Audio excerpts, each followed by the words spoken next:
PCSO Guinness World Record sa dami ng nanalo sa loto. Inamin ng PCSO ang pag-edit ng damit ng nanalo sa loto sa larawan para itago umano ang pagkakakilanlan ng nanalo. Humingi ng paumanhin si PCSO General Manager Mel Robles para sa poor editing. Samantala, may hirit si Senadora Amy Marcos sa dami ng nanalo ng loto sa Pilipinas. Sa isang statement, ipinahiwatig niyang pwede nang makapagtala ng Guinness World Record ang bansa bilang may pinakamaraming loto winners. Mga balita parang lumalabas na nagkakaroon ng pagdududa sa integridad ng mga nananalo. Therefore, may question of integrity of process kung paano nakukuha ang mga winning numbers na ito at ang mga prizes na umabot pala sa total in a month period lang mga 1.7 billion pesos. Ang nakapagtataka na parang pandaraya, focus-focus ng ginamit na term ni Senator Raffy Tulfo ay halos mga taga Bulacan ang nananalo. At alam ng lahat na si Mel Robles ay nanggaling sa Bulacan. Pangalawa, malinaw din na hindi niya tinanggi na ang nanalo sa 640 million na napakalaki, kalahating billion mahigit, ay malapit sa kanya, wala siyang outright denial. Ano po ang meat of the matter dito?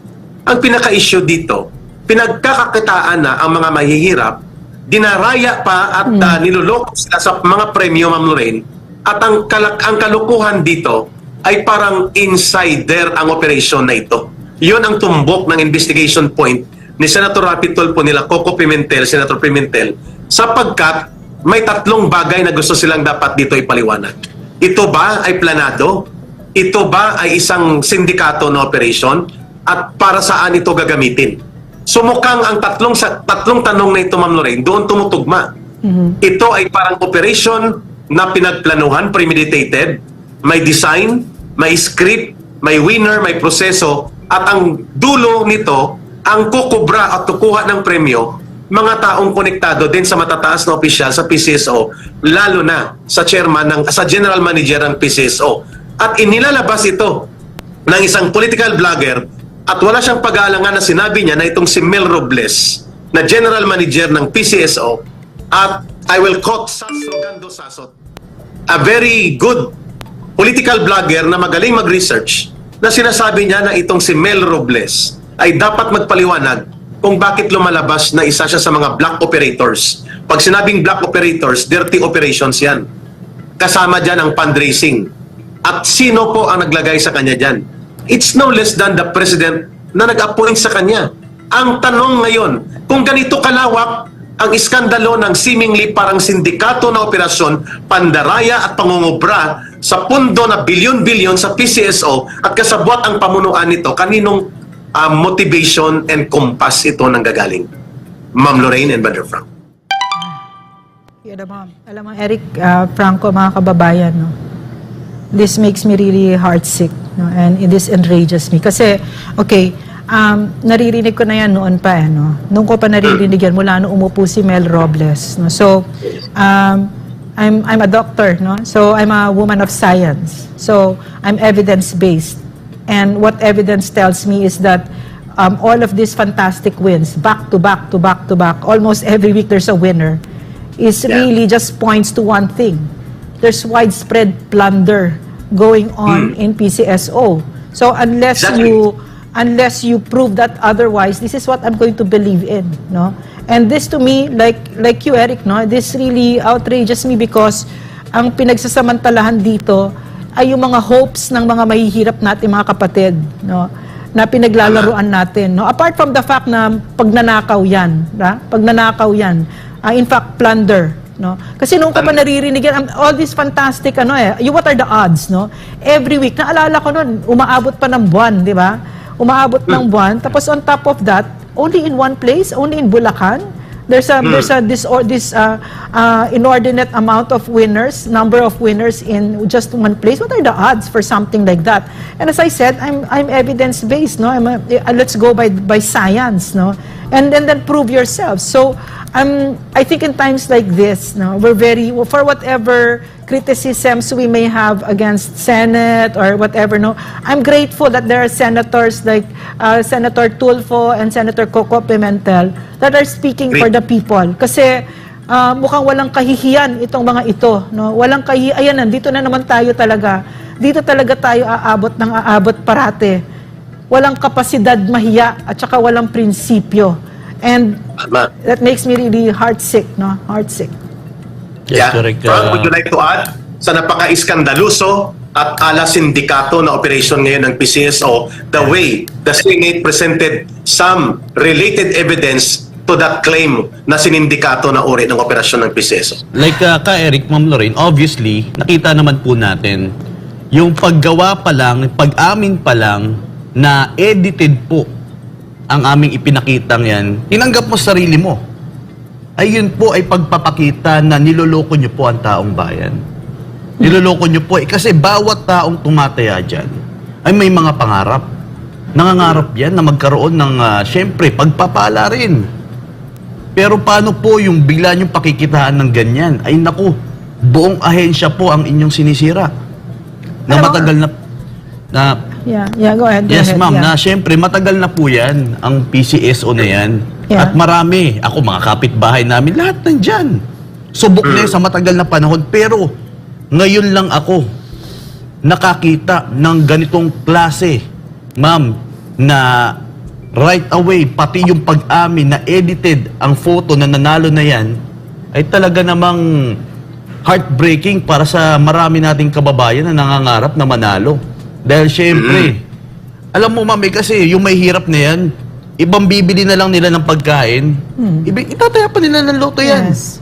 Yeah. Yung kukunting pera, kasi may mga nakasama din ako, mga kaibigan ko, na, pero sugal nga yan, yung konting, manage kasi yun pati pambili ng bigas, pero meron talaga nakalaan sa bawat, especially dyan sa laylayan, na may nakalaan talaga silang pera, pantaya sa loto. Yeah. Ganong kahalaga sa kanila, tapos ganito ang gagawin natin. Merong iba dyan, gusto nilang baguhin yung saligang batas at any cost, at all cost and all that. The Constitution is supposed to be the expression ng taong bayan. Expression natin of what we value the most. Kaya nandyan yung pagpoprotekta ng forest land. Kaya nga gusto natin ng National Land Use Act na dapat inuuna nila. Sabihin natin ano yung alienable land ngayon pa lang. Ano yung hindi alienable. Para sige, kung gusto ninyo na gawa ng some kind of temporary arrangement with foreign investors on the land, on their land use here, di sige, para merong final. Hindi nyo pwedeng i-convert yung mga yung mga tanawin natin. Hindi nyo pwedeng i-convert yung mga heritage forests natin. Hindi nyo pwedeng i-convert yung mga ganito para lang meron tayong ipabigay sa mga foreign investors. Sabi ni Mallet, bumabalik uli ang ugaling Kastila at Fraile kung anong matakaw sa atin. Pero by the way, before we continue at before tayo completely magalit, I think everybody should pat themselves on the back. Here, everybody here. Bakit? Tayo yung nagkulit ng issue tungkol dito sa People's Initiative. Dito sa Luminous yung unang nagbaklas ng provision na gusto nilang baguhin. Dito sa Luminous pinag-usapan natin yung tungkol dito sa People's Initiative, yung problema sa batas kung kaya't nag-propose si Senator Amy, teka, pag-aralan natin ang RA 6735. Okay?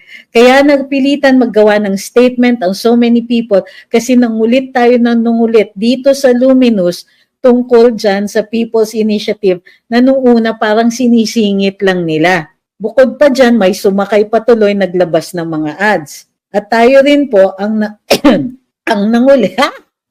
nangulit tungkol dito sa wait, how are you going to do it? Constituent Assembly na naman? Bakit kahit kailan hindi ninyo pinag-uusapan ang Constitutional Convention? Ang dami-dami niyong nilaan na pera para sa ayuda. Diba? I get it. There are people who really need a hand. Kailangan natin yan para sa mga typhoon victims and so on. Pero normally, yung ayuda na yan, lalo-lalo na pag dun sa mga catastrophes or disasters, nanggagaling yung kakulangan yan sa unprogrammed funds. So, everybody, congratulations kasi the national discussion actually followed yung sinasabi natin dito tungkol sa charter change. 'Di ba? Sabi ni Joy, may point kayo na pagbuksan nila ang Chacha, magwawala na ang Congress, baka madami silang palitan sa Constitution na hindi na natin mapigilan. Or, sasabihin din nila na pabaguhin natin ang economic provisions, tapos lulukohin pa nila tayo, ito sa education, economic provision din ito, di ba? May mga ganyan pa na mangyayari. Ang land, di ba economic provision yan? Marami yan. They can, bibilugin pa nila ulo natin. So, but, I don't mind. But, bakit hindi nila pinag-uusapan muna? Why aren't they setting up fora for people to talk about this? Bakit hindi sila nag-iikot at nagsasabing, itong sinasabi ng ating saligang batas. Hello, may social media naman. Gawa kayo ng video. Nasa na yung mga information campaigns ninyo? Wala. Nga na naman tayo. Kung hindi tayo yung nagbaklas dyan sa amendment ng Article 17, Section 1, sinong gagawa nun para sa akin? Tinuloy-tuloy lang nila yon at walang nakahalata na ang purpose pala nun ay palawakin ng power ng Kongreso. ito, sabi ni Piping Dilat. Plebisito pa naman. Kaso, hindi naman epitome ng integrity ang COMELEC. Sad. Grabe, ano ko dun sa hindi epitome ng integrity. Sabi ni Kimchi Sushi, yung si Senate President nag-press con, sabi may PI to Chacha. Tapos may nakaredy na pala siyang provision na gustong amyendahan. Lutong-luto diba? So, unang-una, anong provisions yon, Mr. Senate President? At bakit hindi ninyo ini-explain? Okay, etong provision po na ito. I would happily listen to a press conference. Kung uupo kayo doon, magbibigay kayo ng video. Ito yung provision. Okay, anong nangyayari? Sabi ng Philippine Statistics Authority, ito yung X number of businesses, chuchu. Ito yung reason kung bakit yung mga businesses na yon ay nag-fail, etc. Diba? Dapat may ganyan, cause and effect. Explain muna nila sa atin ano yung problema, ano yung exact na problema, ano yung exact provisions, kung bakit gusto natin luwagan yung portion na yon. Huwag nyo huwag nyo sabihin sa amin na kasi hindi nag-aasenso yung mga ganitong businesses. No, you cannot get away with that. Sabihin nyo sa amin, bakit ganun? Bakit ganito yung how did you arrive at the conclusion na itong mga provision na ito ang problema at hindi yung mga conditions like traffic, patay sindi internet, etc. Diba? Or is it just, what about yung mga napakamahal naman dito? Halimbawa, magtatanong, tourism industry dito, ay gusto natin maghikayat ng local tourism.